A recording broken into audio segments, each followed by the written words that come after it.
하나님 말씀 오늘은 야고보서 1장 말씀을 전하겠습니다.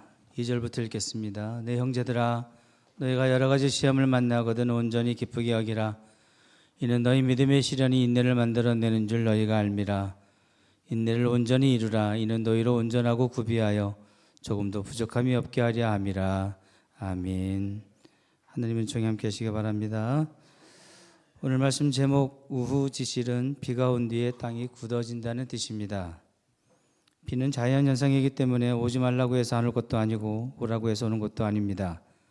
물론 비를 좋아하는 사람도 있고 싫어하는 사람도 있을 것입니다만 담비와 같이 고마운 비가 어떤 때는 불편하게 하고 힘들게 하는 폭우로 찾아올 때가 있습니다.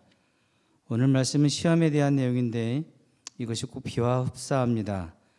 2절 말씀을 읽어주시기 바랍니다. 시작. 내 형제들아 너희가 여러 가지 시험을 만나거든 온전히 기쁘게 여기라. 아멘. 성도가 만나는 시험에 대해 야고보 사도는 여러 가지 시험이라고 말을 하고 또 만나게 될 시험이라고도 말을 하고 있습니다.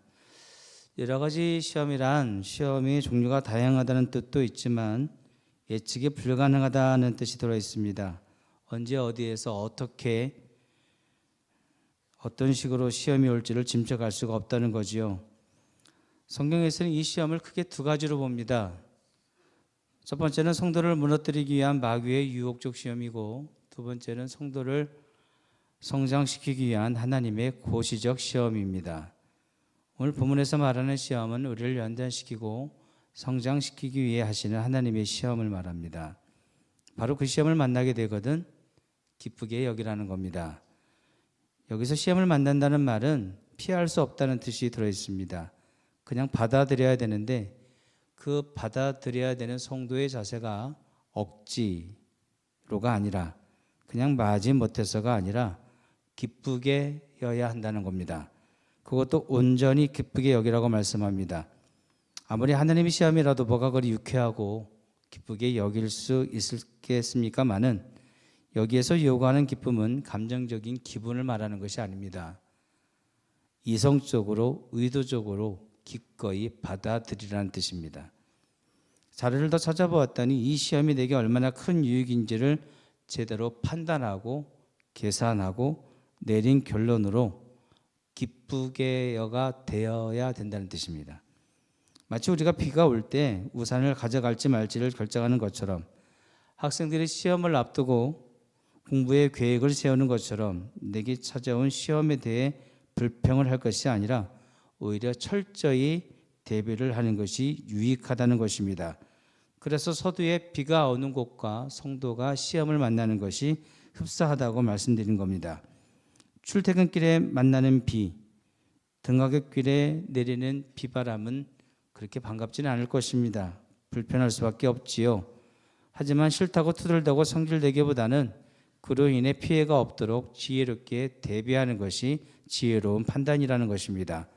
가끔 시험을 앞둔 학생들 중에 시험 날짜를 손꼽아 기다리는 이상한 친구들이 더러 있지 않습니까? 열심히 공부했기 때문에 그렇습니다. 철저히 준비했기 때문에 그날이 기다려지는 겁니다.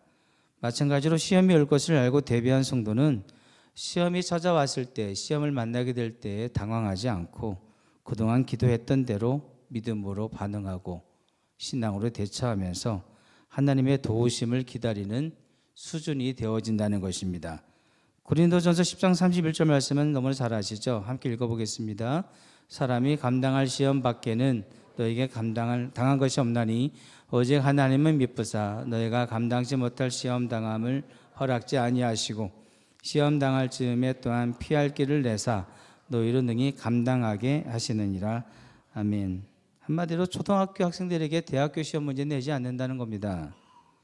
하나님의 시험은 맞춤형 시험입니다. 우리에게 유익을 주고 우리로 성장케 하는 시험입니다. 그래서 능히 감당할 수 있을 것이다 라고 말씀하고 있는 겁니다. 지금 이 순간에도 여러 가지 시험으로 인해서 힘겨워하시는 분들이 이 자리에 있으실 겁니다. 건강의 문제, 물질의 문제, 진로의 문제, 사람의 문제, 여러 가지 문제로 힘들어 하실 겁니다. 또 그리고 그분들을 옆에서 보고 계시는 가족분들의 고통도 분명히 있을 것입니다. 이 모든 것들이 시험인 겁니다. 근데 지금은 죽을 것 같지만 지나고 나면 그 과정이 나를 성숙해 했고 철들게 했고 또한 나에게 유익이 있었다라고 하는 고백을 하게 될 때가 분명히 오게 된다는 겁니다. 지금 그 얘기입니다. 우리가 만난 시험이 나를 망하게 하는 것이 아니라 굳세게 하고 더 단단하게 해주는 것이니 당장 원망만 하고 불평만 할 것이 아니라 감사할 수 있는 수준이 되어야 된다는 말씀인 겁니다. 그래서 온전히 기쁘게 여기라고 나온 겁니다. 온전이라는 말은 100%의 상태이죠. 기쁨으로 충만하고 기쁨으로 완충된 상태여야 된다는 겁니다. 즉 온전히 기쁘게 여기는 것은 행동의 요구가 아니라 상태의 요구입니다. 시험 앞에서도 온전히 기쁘게 여길 수 있는 상태가 되어져야 된다라는 거지요. 이것이 쉽지 않지만 늘 기쁨의 수준을 유지하는 우리 믿음의 종들 되시기 바랍니다. 3절 말씀을 보겠습니다. 읽어주십시오. 이는 너의 믿음의 시련이 인내를 만들어내는 줄 너희가 알미라. 아멘. 참 중요한 표현이 나왔는데요. 믿음의 시련이라는 말을 주목해 주시기 바랍니다. 시험이 바로 믿음의 시련이라는 뜻인데 이 시련이라는 말을 찾아봤더니 금속을 불에 넣어서 순도를 확인한다는 뜻입니다. 그냥 불 속에 집어넣는 것이 아니라 순도를 확인할 목적으로 불에 집어넣었다는 겁니다. 이것이 하나님의 시험과 마귀의 유혹의 차이입니다. 마귀는 성도를 그냥 불구덩이에 집어넣는 것이 목적입니다. 망하는 게 목적이라는 거죠. 그러나 하나님은 성도의 믿음을 스스로 확인하게 하고 성장시키시라는 목적으로 우리에게 시험을 주신다는 겁니다. 이렇게 믿음의 시련을 만나게 되면 그 과정 속에서 믿음의 정죄의 과정이 시작이 되어지는데 정죄란 불순물을 제거하는 것을 말합니다. 즉 하나님은 믿음의 시련을 통해 우리의 믿음의 순도를 확인케 하시면서 한편으로는 우리의 믿음이 더 나아지고 좋아질 수 있도록 정죄하시는 시련의 형태로 우리에게 시험을 주신다는 겁니다. 하지만 그 과정이 얼마나 어렵고 고통스러운지 인내가 아니고는 이것을 견딜 수가 없는 겁니다. 그래서 여기 나오는 인내는 단순히 잘 참는다는 개념이 아니고요. 도망가지 않는다. 포기하지 않는다. 끝까지 버틴다는 뜻입니다. 요즘 젊은 사람들 쓰는 말로 존버라는 말이 있대요. 바로 그겁니다. 무너지지 않고 그 자리에 그대로 서 있는 그 자체가 바로 인내인 겁니다. 근데 그 인내를 만들어내라고 하십니다. 이 인내는 타고나는 것이 아니라는 뜻입니다. 평소 인내가 충만해가지고 시험을 이기는 것이 아니라 시험을 이기는 과정 속에서 인내가 만들어진다는 겁니다. 그래서 성도인 우리가 반드시 기억해야 될 것은 우리는 시험을 거부하고 피하고 다닐 것이 아니라 당당히 맞서야 된다는 것입니다. 그 내용이 4절에 나옵니다. 읽어주십시오. 인내를 온전히 이루라. 이는 너희로 온전하고 구비하여 조금도 부족함이 없게 하려 함이라. 아멘. 여기서 온전히 이루라는 말은 계속 작동하게 하라는 뜻입니다. 하나님의 강권하심으로 이 인내가 믿음의 실현으로 진행이 되는데 그 과정에서 우리가 해야 될 일이 있다는 거죠. 그것은 중간에 끊지 말라는 겁니다. 즉 우리 쪽에서 거부권을 행사하거나 도망치면 인내가 만들어지지 않는다는 겁니다. 예전에 성문교회 시절에 당시 부격자이셨던 원로 목사님과 저를 포함한 신학생 몇 사람이 의정부에 일이 있어서 함께 간 적이 있습니다. 일을 보는 중에 식사 때가 되었으니까 식당을 가야 되는데 의정부까지 갔으니까 뭘 먹어야 될까요? 네, 그거 먹으러 갔습니다. 유명한 부대찌개 집 있잖아요. 욕쟁이 할머니 계시는 그 집에 갔습니다. 근데 그 집에서 신신당부하기를 중간에 뚜껑 열지 말라고 이야기를 하더라고요. 벽에다가도 여기저기 덕지덕지 써붙여 놨습니다. 근데 저희 일행 중에 한 사람이 좀 가물가물하긴 한데 뚜껑을 열었든가 열려고 하려고 했든가 그랬습니다. 그랬더니 기다렸다는 듯이 저기에서 욕이 막 날라오는데 지금 생각해도 정말 어이없는 욕을 그때 들었습니다. 나중에 설명을 들어보니까 뚜껑을 열면 맛이 안 난답니다. 제맛이 안 나서 뚜껑을 못 열게 하는데 오는 손님들마다 그렇게 주의를 줘도 열이면 열 손님이 다 뚜껑을 연다는 거예요. 그렇게 해서 하다가 욕이 됐답니다. 그렇게 욕을 해야 되는데도 안 되더래요. 오늘 말씀이 그 얘기입니다. 우리가 괜찮은 성도로 만들어지기 위해서는 임계점을 지나야 되는 인내가 필요한데 이상하게 중간에 뚜껑을 열어버려서 실패를 자주 하게 되는 겁니다. 그래서 이렇게 중간에 뚜껑 열지 말라는 말을 인내를 온전히 이루라고 말씀하신 겁니다. 그리고 이유를 자세히 설명해 주고 있는데 중간에 뚜껑을 열지 말아야 되는 이유이자 인내를 온전히 이루어야 되는 첫 번째 이유는 너희로 온전하고입니다. 여기서 온전하다는 말은 성숙과 완성이라는 뜻이거든요. 아직 미성숙하고 미완성 상태인 우리의 인격과 성품과 신앙이 완전한 성숙 수준이 되기 위해서 우리는 오늘 멈추지 말고 계속해서 인내를 온전히 이루어 가야 된다는 뜻입니다. 뚜껑 열지 말라는 거죠.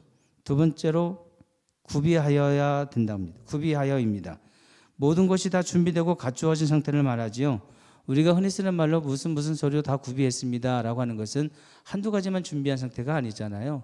다 준비했다는 뜻이거든요.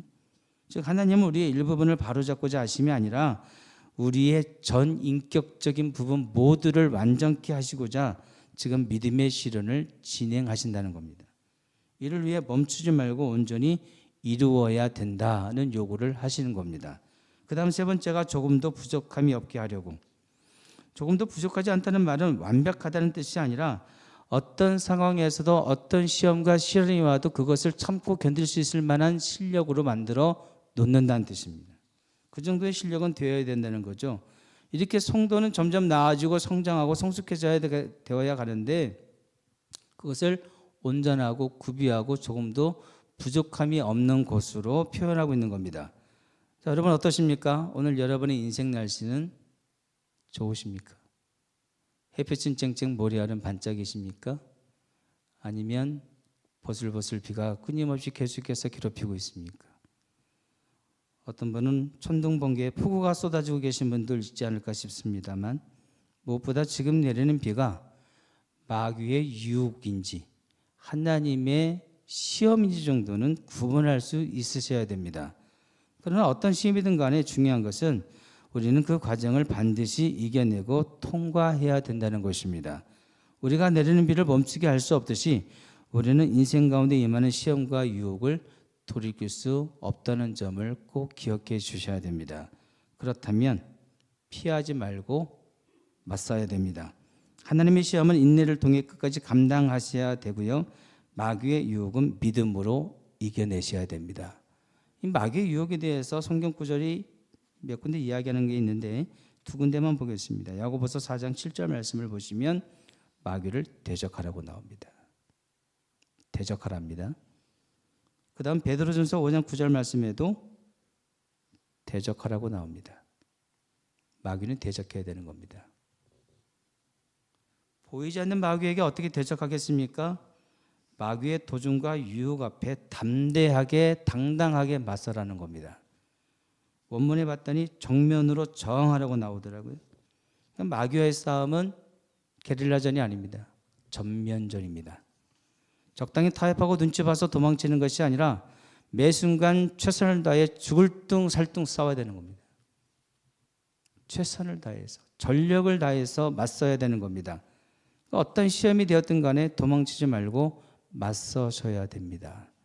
마귀의 유혹이면 대적하시고 하나님의 시험이면 견디셔야 됩니다.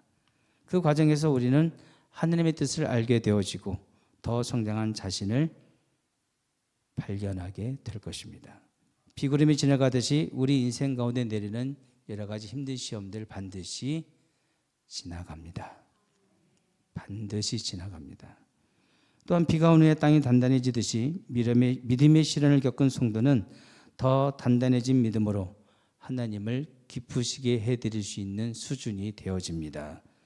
오늘도 인생의 비를 맞고 계신 여러분, 하나님은 여러분을 무너뜨리시는 것이 아니라 지금 단단하게 만들어 가시는 중입니다. 그럼 이제 낙담하고 낙심하지 마시고 오늘보다 더 성숙해 있을 내일의 여러분을 스스로 기대해 주시기 바랍니다. 욥기 23장 10절 말씀 읽고 마치겠습니다. 다 함께 있습니다. 나의 가는 길을 오직 그가 아시나니 그가 나를 단련하신 후에는 내가 정금같이 나오리라. 아멘. 하나님 아버지, 우리의